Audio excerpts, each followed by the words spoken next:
c'est Chloé et aujourd'hui on se retrouve sur une vidéo sur les 10 sacs les moins chers chez Louis Vuitton. J'ai déjà fait 2 éditions de ce type de vidéo, les sacs les moins chers chez Saint Laurent et les sacs les moins chers chez Gucci. Je vous mets le lien dans le petit i. Et j'ai l'impression que vous êtes énormément à adorer la marque Louis Vuitton, donc c'est parti. Le sac le moins cher chez Louis Vuitton, c'est la pochette accessoire mini qui coûte 590 €. Je sais même pas si on peut appeler ça un sac parce que c'est vraiment minuscule, mais c'est une jolie pochette à porter en soirée ou en journée si vous mettez très peu de choses dans vos sacs. Et petit conseil, vous pouvez rajouter une bandoulière plus longue pour pas avoir juste une toute petite pochette avec une chaîne minuscule. Et de toute façon, maintenant avec les prix exorbitants des marques de luxe suite aux augmentations successives, il y a très peu de sacs en dessous des 1000 €. Je crois que d'ailleurs ce sac c'est le seul en dessous de 1000 € dont je vais vous parler dans cette vidéo. Et cette pochette accessoire, elle est en toile enduite. Et la toile enduite, je vous en parle quasiment dans toutes mes vidéos, mais c'est une des matières de sac les plus résistantes. En fait, la toile enduite, c'est une toile de coton recouverte d'une fine couche de PVC. Donc c'est résistant à l'eau, vous pouvez porter vos sacs en toile enduite sous la pluie sans problème. C'est aussi résistant au frottement et aux griffures. Et contrairement au cuir, ça ne va pas se décolorer avec la chaleur ou le soleil. Moi, je possède un sac Neverfull de Louis Vuitton en toile enduite et vous pouvez voir, la toile, elle est nickel. Tous les sacs Louis Vuitton en toile enduite, ils vieillissent très très bien. Les seules parties en cuir sur ce sac, c'est ici et les bandoulières. Et du coup, vous voyez, je peux faire ça avec mes ongles très fort et il ne se passe rien. Parce que la toile enduite, ça ne se raye pas. C'est une matière qui est super résistante, c'est magique. Parce que souvent, son premier sac de luxe, on veut le porter assez régulièrement parce que c'est notre seul très beau sac. Et si vous optez pour un sac en toile enduite, vous allez pouvoir le porter très régulièrement sans qu'il s'abîme. Le deuxième sac le moins cher chez Louis Vuitton, c'est la pochette Fold Me. Elle coûte 1180 €. Donc comme je vous avais dit au début de cette vidéo, il y a un seul sac qui est à moins de 1000 € chez Louis Vuitton. Comme quoi maintenant les prix du luxe, c'est vraiment une folie avec les augmentations de prix tous les ans. Et cette pochette, elle est également en toile enduite avec les parties en cuir qui sont en cuir naturel. Souvent, il y a deux finitions en cuir chez Louis Vuitton, le cuir naturel comme sur cette pochette ou bien le cuir damier ébène. Et la finition en damier ébène, c'est ce que j'ai sur mon Neverfull et c'est un cuir qui est un peu plus brillant et qui est un peu plus résistant selon moi. C'est pas un cuir qui va se tacher parce qu'il a subi un traitement et j'ai l'impression que les bandoulières en damier ébène sont un peu plus solides. Ça, je sais pas si c'est vraiment prouvé, mais c'est vraiment une impression que j'ai. Mais en tout cas, le cuir naturel, ça peut se tacher parce que c'est un cuir qui n'a pas subi de traitement. Alors que pour le damier ébène, vous êtes tranquille. Pareil, ça résiste à l'eau et ça ne se tachera jamais. La pochette Fold Me, en fait, c'est vraiment un mini saxo. Ce sac, ce n'est pas vraiment mon style, ce n'est pas ce que j'achèterais, mais je trouve que c'est une petite pochette assez mignonne, notamment si vous aimez tout ce qui est un peu sportwear. Je pense qu'avec quelqu'un qui s'habille un peu sport, ça ira très très bien. Et si vous souhaitez acheter cette pochette, je vous recommande de faire attention au cuir naturel et notamment à la base du sac, parce que du coup, le cuir naturel, ça se tache.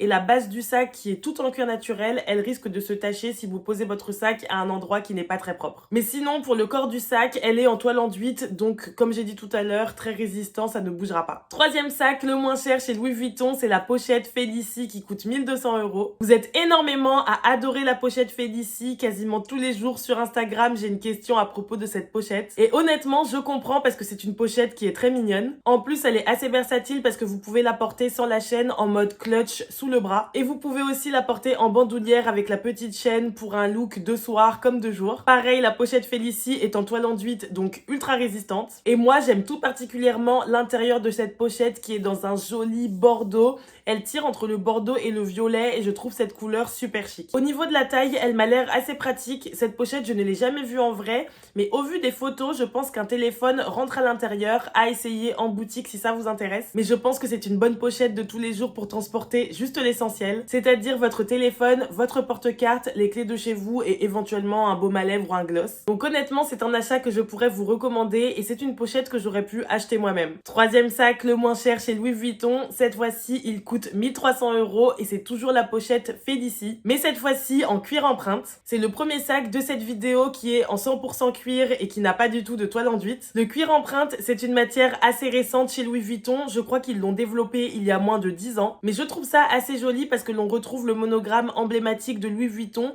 tout en ayant une matière plus noble que la toile enduite. Et c'est également plus discret parce que le cuir empreinte, c'est ton sur ton. Du coup, on voit un peu moins le monogramme et on se doute un peu moins que c'est Louis Vuitton. Donc si vous n'aimez pas les pièces trop clinquantes, trop bling bling et que vous avez peur de vous faire voler vos sacs, par exemple dans les transports en commun, je peux vous recommander le cuir empreinte plutôt que le monogramme sur la toile enduite. Donc comme je vous ai dit pour la pochette Félicie précédente, je pense que la taille est assez satisfaisante et que c'est un sac assez pratique. Et honnêtement, pour 100 € de plus, je vous inviterais plutôt à prendre le modèle en cuir empreinte. Parce que même si la toile enduite c'est extrêmement résistant, le cuir c'est quand même une matière qui est plus noble. Et le cuir empreinte c'est quand même un cuir qui est très résistant. C'est pas un cuir d'agneau lisse ou bien un cuir de Vobox. Le cuir empreinte de Louis Vuitton, il est grainé avec des grains qui sont assez gros. Donc honnêtement, je ne pense pas que c'est un sac qui va se rayer très facilement. Quatrième sac, le moins cher chez Louis Vuitton, il s'agit de la pochette Lily. Elle coûte 1390 €. Elle est un peu sur le même principe que la pochette Félicie, c'est une petite pochette avec une longue chaîne. Personnellement, entre les deux, je préfère largement la pochette Félicie. Je n'accroche pas vraiment avec la forme de la pochette Lily, je la trouve très simple. Et pareil, la petite plaque argentée, je n'aime pas trop. Cependant, au niveau de la contenance, j'ai l'impression que la pochette Lily prend un peu plus de choses que la pochette Félicie. Donc si vous cherchez un sac du quotidien avec une contenance quand même satisfaisante, je peux vous recommander cette pochette. Après moi, c'est juste pas du tout mon style. Et pareil, toile enduite, donc ultra résistant, je ne vais pas le répéter à chaque sac, sinon ça va être très long. Sixième sac, le moins cher chez Louis Vuitton, il coûte 1440 € et il s'agit du sac Mini Moon. C'est un très joli sac en cuir empreinte. Et ce modèle-là, personnellement, c'est vraiment un sac que j'adore. J'adore sa forme de sac hobo qui se porte juste sous le bras, je trouve ça très mignon. Et comme je vous ai dit précédemment, personnellement je préfère le cuir empreinte au monogramme parce que je trouve ça un peu plus discret. Chez Louis Vuitton, je suis très damier et cuir empreinte parce que le monogramme, je trouve qu'il a été vu et revu, ultra contrefait, et sur des grosses pièces, je trouve ça un peu trop bling bling, ostentatoire, c'est pas du tout mon truc. La seule chose qui pourrait me chagriner un peu sur ce sac, c'est le fermoir élevé que je trouve un peu gros. Mais sinon, c'est un sac que je trouve très mignon et qui a quand même une bonne contenance. C'est un modèle de sac dans lequel vous allez quand même pouvoir mettre pas mal de choses. Votre téléphone, votre portefeuille, votre gloss, voire même vos lunettes de soleil. La seule chose qui pourrait déranger certaines d'entre vous, c'est que c'est un sac qui se porte main et sur lequel on ne peut pas ajouter de bandoulière. Mais je trouve que c'est ce qui fait son charme, c'est un sac un peu hobo baguette qui se porte sous le bras en mode on the go. Le modèle suivant, il coûte 1490 € et c'est le portefeuille chaîne Ivy. Ce n'est pas un sac que j'achèterais, mais c'est vraiment une question de style et de goût pour le coup. Parce que honnêtement, je trouve que c'est un sac assez pratique et versatile. Il y a des compartiments pour les cartes à l'intérieur, du coup pas forcément besoin de prendre votre porte-carte en plus. Vous avez deux bandoulières comprises avec l'achat du sac, une en cuir et une avec une petite chaînette. Et il a quand même une bonne contenance, vous pouvez mettre l'essentiel à l'intérieur. Dans tous les sacs que je vous présente, je vous dis qu'il y a une bonne contenance. Certaines vont me prendre pour une folle dingue parce que ça reste des sacs qui sont assez petits. Mais cette série de vidéos, c'est vraiment pour vous présenter les sacs les moins chers des maisons de luxe pour les personnes qui souhaitent acheter leur premier sac de luxe et qui n'ont pas forcément le budget. Et désormais, avec les augmentations de prix, même les micro-bags tout rikiki, ils deviennent assez chers. Donc maintenant, à moins de 1000 €, on a que des sacs mini rikiki. Et entre 1000 et 1500 €, on a des sacs dans lesquels on peut mettre quelques petites choses, le téléphone, le porte-carte, les clés, le porte-monnaie, mais on n'aura pas forcément de grands cabas à 1000 €. Et encore, chez Louis Vuitton, je trouve que l'on a quand même de la chance. Vous allez le voir dans la suite de cette vidéo, mais autour des 1500 €, on a des sacs assez grands. Bah justement, ce que je viens de vous dire, c'est la transition parfaite. Le 8e sac le moins cher chez Louis Vuitton, il s'agit du Neverfull. Ce sac coûte 1500 € et selon moi, c'est vraiment le cabas parfait. Comme je vous ai dit au début de la vidéo, je possède le Neverfull moyen modèle en damier ébène. Et personnellement, je préfère vraiment le damier ébène au monogramme parce que je trouve ça beaucoup plus discret. C'est moins tape à l'œil que le gros monogramme Louis Vuitton. Et le Neverfull, c'est vraiment un sac que je peux vous recommander. Ce sac, il est super pratique. Vous pouvez l'utiliser pour le travail, comme bagage à main à l'aéroport et même pour partir un petit week-end, vous pouvez mettre vraiment l'essentiel à l'intérieur. Moi, c'est un sac que j'utilise souvent pour les cours ou le travail parce qu'on peut mettre un ordi, sa lunchbox, un petit pull si on a froid et quelques dossiers. Et comme je vous disais auparavant, désormais, avec les augmentations des maisons de luxe, c'est très rare de trouver un cabas autour des 1500 €. Donc honnêtement, je trouve que le Neverfull, c'est vraiment un très bon rapport qualité-prix. Et en plus, pour un sac comme celui-ci de tous les jours que l'on va emmener partout, en voyage ou au travail, je trouve ça important d'avoir un sac dans une matière résistante. Parce que pour un cabas que l'on va emmener un peu partout, si on le possède dans un cuir très délicat, il va très vite s'abîmer. Alors que le Neverfull, comme il est en toile enduite, vous allez pouvoir le traîner de partout et il va rester en super état. Et en plus, le Neverfull, c'est vraiment un sac investissement. Je vais vous mettre l'évolution du prix de ce sac à l'écran, mais c'est vraiment impressionnant. C'est un sac qui est sorti en 2007 et qui a été vendu autour des 550-600 € lors de sa sortie. Et désormais, il coûte 1500 €, donc une augmentation impressionnante en si peu de temps. Et comme c'est un modèle de sac qui reste assez populaire, en boutique, comme sur le marché de la seconde main, je pense que son prix va continuer à augmenter. Donc si vous achetez un Neverfull, vous n'allez pas perdre de l'argent si vous souhaitez le revendre un jour. Et c'est très très rare d'avoir des sacs investissement aussi peu chers. Je mets des guillemets, on s'entend, 1500 € pour un sac, ça reste énorme, mais ça reste du luxe. Et les autres sacs investissement, ils coûtent bien plus d'argent. Je pense notamment aux sacs classiques de Chanel qui coûtent désormais plus de 10 000 € en boutique, ou du Birkin ou du Kelly chez Hermès qui sont premièrement pratiquement impossibles à acquérir et qui coûtent également autour des 10 000 €. Neuvième sac, le moins cher chez Louis Vuitton, c'est également un modèle investissement. Il s'agit du Alma Bébé qui coûte 1550 € et le Alma Bébé, c'est un sac que vous adorez. Quasiment tous les jours, je reçois des messages sur Instagram pour me demander des conseils et mon avis sur le Alma Bébé. Et c'est un sac que je vous conseille vivement. Déjà parce que je trouve que c'est un modèle de sac très versatile.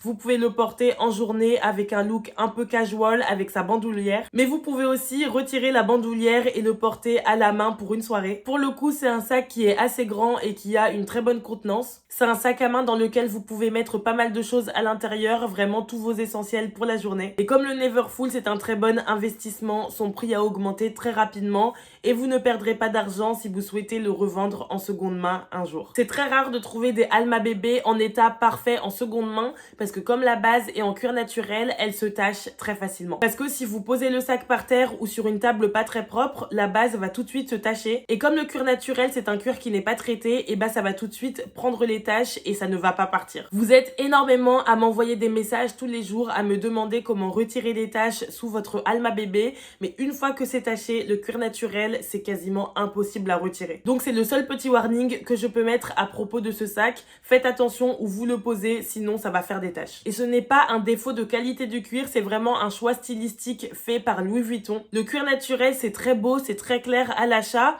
mais c'est un cuir qui va se patiner avec le temps. Et lorsqu'il va se patiner, il va devenir un peu plus caramel. Mais comme c'est un cuir qui est vraiment brut et qui n'a pas subi de traitement, à la moindre petite tache d'eau ou de gras, ce sera indélébile et ça ne va pas partir. Le 10e et dernier sac le plus cher chez Louis Vuitton, il s'agit du Speedy 25. Actuellement sur le site de Louis Vuitton, vous pouvez acheter seulement le Speedy 25 bandoulière. La version sans bandoulière n'est plus proposée à la vente chez Louis Vuitton, mais je pense que ça peut revenir à l'avenir. Parfois, une marque va décider d'arrêter un modèle ou une déclinaison d'un modèle et le ressortir plus tard pour créer une attente et une hype pour ce modèle et aussi en profiter pour augmenter les prix. Et vous êtes également beaucoup à me demander des conseils pour réussir à trouver un Speedy sans bandoulière. Donc c'est bien que le Speedy sans bandoulière, c'est un modèle de sac qui est assez recherché. Donc je pense que Louis Vuitton va sûrement ressortir ce modèle de sac un jour. Mais est-ce que ça sera dans 6 mois, dans 1 an, dans 2 ans, dans 5 ans ou dans 10 ans? Aucune idée. En attendant, si vous voulez vraiment un Speedy sans bandoulière, je vous conseille de vous tourner vers la seconde main. Et dans tous les cas, pour quasiment tous les sacs Louis Vuitton en toile enduite, je vous conseille plutôt de les acheter en seconde main que neufs en boutique. Ce sont des sacs qui s'abîment très peu comme la toile enduite est très résistante. Donc vous allez pouvoir faire de très bonnes affaires en seconde main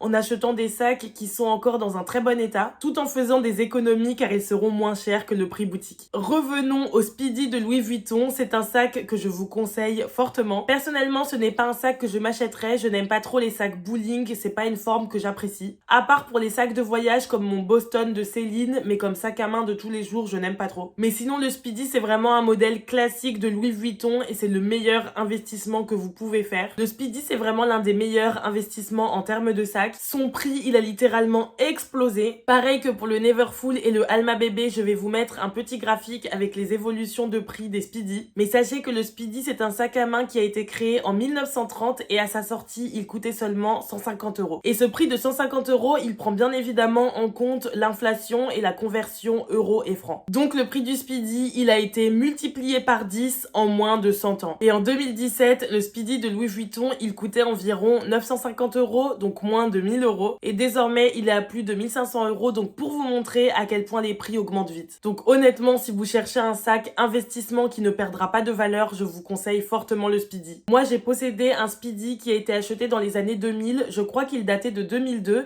Et à cette époque-là, le Speedy coûtait 400 €. Et je l'ai revendu 750 € en seconde main il y a 2-3 ans. Vous allez me dire 300 € en environ 20 ans, c'est pas grand-chose en termes d'investissement. Mais quand même, moi, je trouve ça super sur un achat qui est censé être un achat seulement plaisir. Et en plus, c'est un sac qui a été porté. Il appartenait à un membre de ma famille. C'est un sac qui a vécu et elle a pu en profiter pendant de nombreuses années. Donc dites-vous que vous pouvez profiter d'un sac pendant 20 ans et le revendre avec 300 € de bénéfices 20 années plus tard. Et ça fonctionne parce que c'est un sac qui était en bon état. Mais comme je vous ai dit précédemment, les sacs Louis Vuitton en toile enduite, c'est très facile de les garder en bon état très longtemps. Parce que la toile enduite, c'est super résistant, ça résiste aux griffures, à l'eau et aux rayons du soleil, donc ça ne s'abîme vraiment pas. Il y a juste les parties en cuir naturel auxquelles il faut faire un peu attention. Mais à part le Alma bébé où il faut faire attention où vous le posez, les autres sacs, il n'y a pas de raison de les tacher. Parce que les parties en cuir, c'est vraiment les anses ou la bandoulière et c'est pas des endroits où on tâche nos sacs régulièrement. Bon bah, on a fait le tour des 10 sacs les moins chers chez Louis Vuitton. Dites-moi dans les commentaires si vous aimez toujours autant cette série de vidéos. Et dites-moi également de quelle marque voulez-vous que je parle dans la prochaine vidéo des 10 sacs les moins chers. Si vous avez aimé cette vidéo, n'hésitez pas à mettre un like et à vous abonner à ma chaîne YouTube. Et si vous voulez voir plus de contenu mode et luxe, n'hésitez pas à me rejoindre sur mon compte Instagram et mon compte TikTok. Et on se retrouve très bientôt pour une nouvelle vidéo YouTube.